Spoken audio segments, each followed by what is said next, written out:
I keep the conversation intimate. We had a very lengthy conversation. He came to me and just, wanted to talk. And I'm always there, as said earlier, giving my perspective on what I see and how I've gone about things. And ultimately, it takes a great deal of patience and hard work and a sense of resilience. You got to want it. You got to want it. And so I'm supporting him from where I am and wishing him nothing but the best. The Browns just did the most Cleveland thing ever, straight up lying about Shedeur Sanders' so-called injury, only to get publicly roasted by Jalen Hurts himself. This ain't your usual NFL drama. This is pure chaos dressed up as team strategy. From shady cover-ups to delusional excuses, the Browns are once again proving they've got a PhD in self-sabotage. It's like every time you think they're finally crawling out of the mud, they find a brand new swamp to dive into head first. And this time, they didn't just stumble. They grabbed Shedeur Sanders and dragged him right into the circus with them. They tried to smooth it over with one of the laziest lies the league's ever seen, an injury story that apparently exists only in the minds of the Browns' PR department. Unreal. Here's the wild part. This franchise has been allergic to honesty since the leather helmet days. Every single season, it's the same heartbreak dressed in new colors. According to the Cleveland Browns statement, has an oblique strain. He suffered that in warm-ups this morning here at the joint practices with the Philadelphia Eagles. The exact statement says, quote, "Update from the Browns. Further medical testing and examination of Shedeur Sanders revealed an oblique strain. He is considered day-to-day. Won't practice Thursday in the joint practices with the Philadelphia Eagles, and unlikely to play in the game Saturday across the street at Lincoln Financial." You can practically picture the front office waking up like, how can we make fans lose hope again today? And somehow their bright idea was to invent a mysterious injury for Shedeur Sanders, a rookie who barely had time to memorize the playbook, let alone fake a limp. Picture this. Shedeur's finally gaining attention, making highlight throws, and fans are hyped to see what he's got next. But instead of celebrating, what do the Browns do? They pull the classic Cleveland stunt. He's injured. Nothing to see here. Like anyone's buying that nonsense. They really thought that lie would float under the radar, until Jalen Hurts stepped in and blew the whole cover wide open. Now the league's watching, fans are fuming, and the Browns, they're right back where they always end up, at the center of another ridiculous scandal. Suddenly, the Browns' fake little sandcastle collapses under the weight of reality, because Jalen Hurts isn't just any quarterback. He's a man who's fought through doubt, injuries, and disrespect, only to rise up as one of the league's most respected leaders. If anyone can sniff out a lie from a mile away, it's him. And the way he shredded that fake injury story, it was pure art, like watching someone pop a balloon in slow motion, except the balloon was Cleveland's credibility. Out on the practice field at Novacare, we watched Shedeur Sanders warm up. He had every intention of going out there and joining the quarterbacks of the Cleveland Browns to practice, joint practice with the Philadelphia Eagles. Then he went over to Kevin Stefanski, the head coach, who told me after practice that Sanders complained of soreness or tightness in his oblique, and Stefanski pulled him out. He wanted him to practice against the Eagles. So after practice, I got a chance to talk to 40-year-old Joe Flacco, who's right now number one on the depth chart, about how Shedeur Sanders is handling the ups and downs of being injured, not being able to practice, starring in a role against the Panthers in his first preseason. Hurts didn't even need to rant. He just said what everyone else was already thinking. The Browns lied through their teeth, praying no one would notice. But come on, this is the NFL, not a middle school secret circle. Nothing stays buried for long here. And instead of letting Shedeur prove himself on the field, Cleveland buried him under layers of excuses and weak justifications. That's not strategy, that's sabotage. Classic Browns logic. When in doubt, trip over your own future. Shedeur Sanders represents something the team hasn't had in forever. Real hope, that electric kind of, maybe we finally got it right energy. But instead of protecting it, they treat it like buying a brand new Ferrari and slapping a "for parts only" sticker on it. Who does that? And here's where it gets even crazier. When Jalen Hurts calls out the nonsense, it hits different. This is a guy who's been benched, doubted, and told he'd never make it. So when he calls cap, people listen. His words carry weight, and when he exposed the Browns' bluff, it didn't just make them look shady. Shedeur. Well, to me, it's a setback. Just my personal opinion. Not a negative against him in any way, but I thought the momentum from his performance against the Carolina Panthers was something that he was going to be able to ride, even when It made them look straight up clueless. Because if you're gonna lie, at least make it sound believable. Sell it. But no, this is Cleveland we're talking about. The same masterminds who once drafted a first-round quarterback just to cut him before his jersey even wrinkled. The sad truth? This team still hasn't figured it out, and the whole league can see it. The truth is simple, but brutal. Maybe Shedeur Sanders isn't fitting neatly into Cleveland's busted system yet. Maybe, just maybe, it's not the players who are the problem at all. It's the organization. Instead of facing that reality, they go for the easy out, grab the nearest scapegoat, slap an injury label on it, and call it a day. Problem solved. Until Jalen Hurts walks in and rips the mask clean off, exposing the full circus hiding behind the curtain. That's the Browns in a nutshell. It's never their fault. There's always a twist of fate, some dramatic excuse, or a convenient little storyline to dodge accountability. Wanted Kenny Pickett to battle 40-year-old Joe Flacco. That's their answer at quarterback. And they drafted Dylan Gabriel in the 3rd round and then put through the Shedeur, the most popular player in the draft, they threw in the 5th round, and they say it's a value pick. When they say it's a value pick, the value is what? You're not giving him a chance to start. You're not. They won't even let him play the ones in practice. Why did they draft him? Why? If I'm that kid. But this time, their excuse didn't just miss the mark, it caused damage. It dragged Shedeur Sanders right through the mud and planted a huge question mark over his career before the poor guy even had a chance to show what he's got. Once again, Cleveland proves why it's been a factory of failure for decades. And the wildest part? The Browns actually thought this would work. They really believe fans would just shrug and say, "Oh, okay, he's injured. Guess that explains it." Like it's still 1973. Newsflash. Fans today aren't clueless. Social media is faster than any press release, and the moment you try to hide something, the receipts start flying. Within minutes, the whole world's talking about it, especially when a respected star like Jalen Hurts calls you out. And here's the delicious irony. They were trying to protect their image, but ended up wrecking it even more.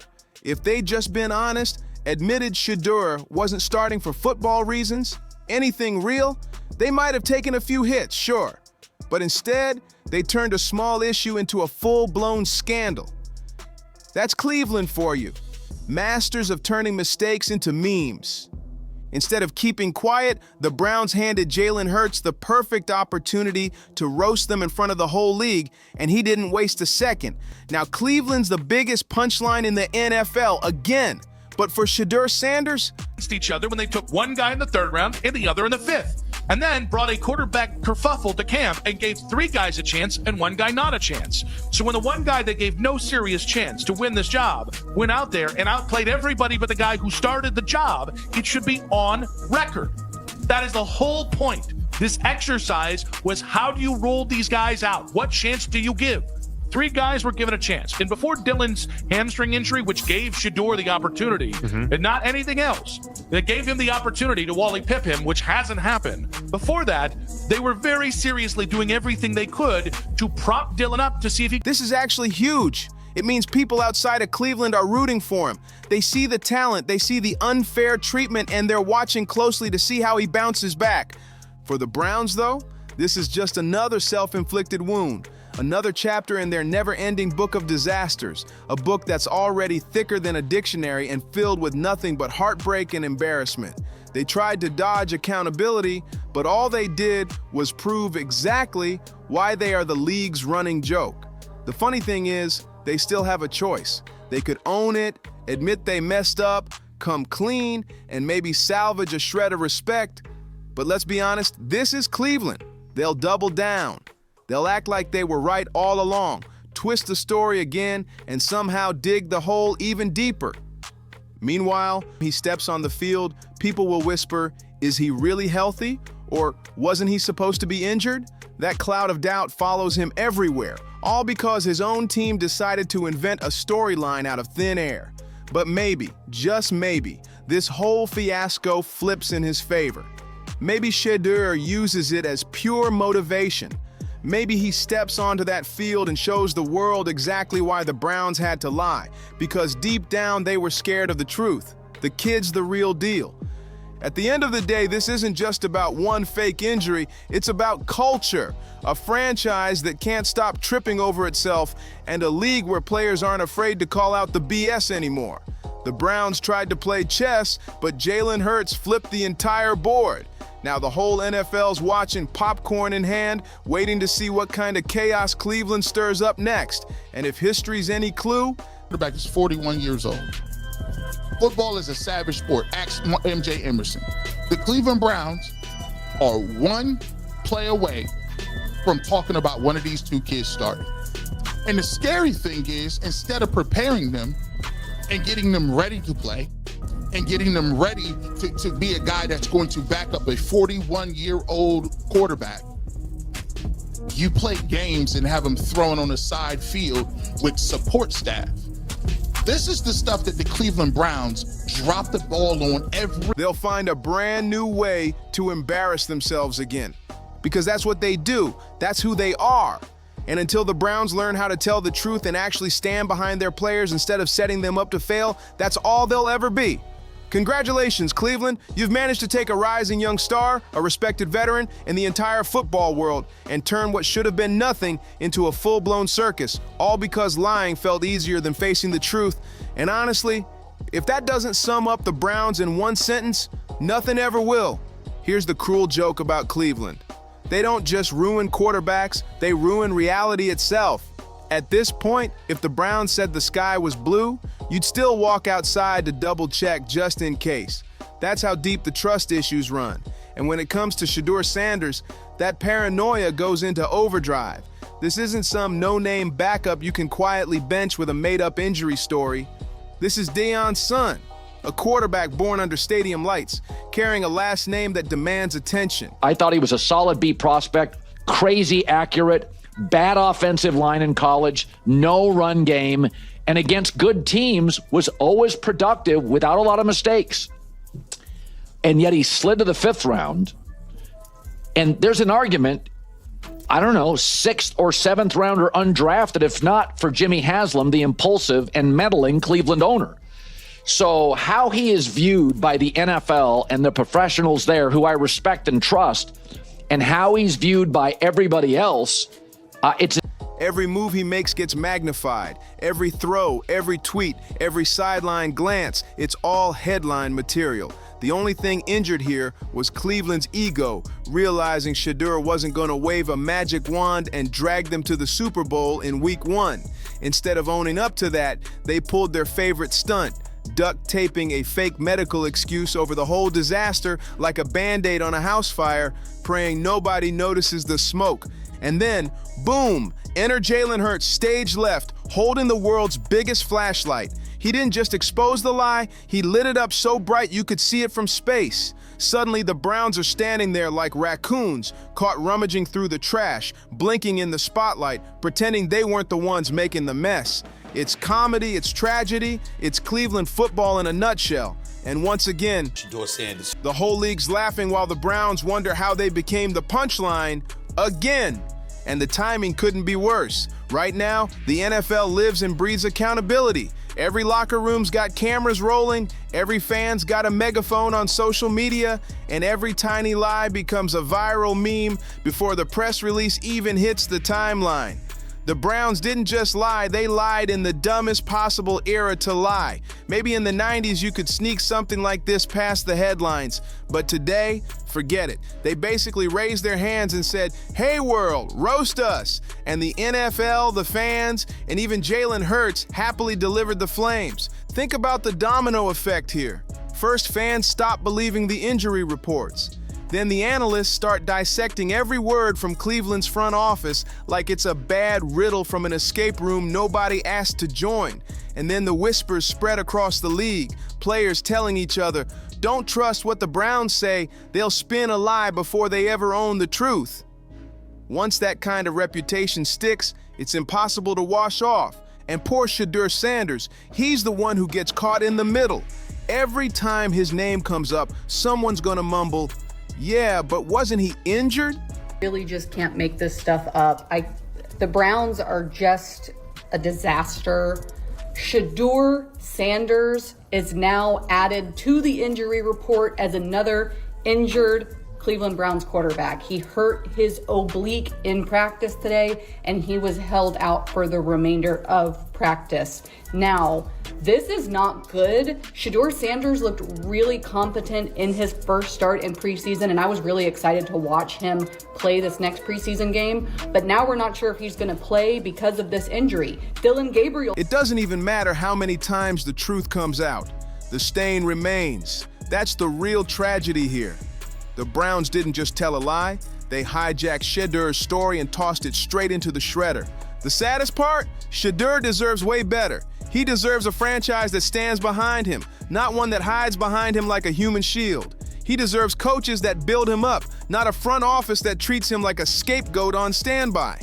Instead, he got the Browns, a team that could turn filet mignon into a microwaved hot dog served cold in a styrofoam box.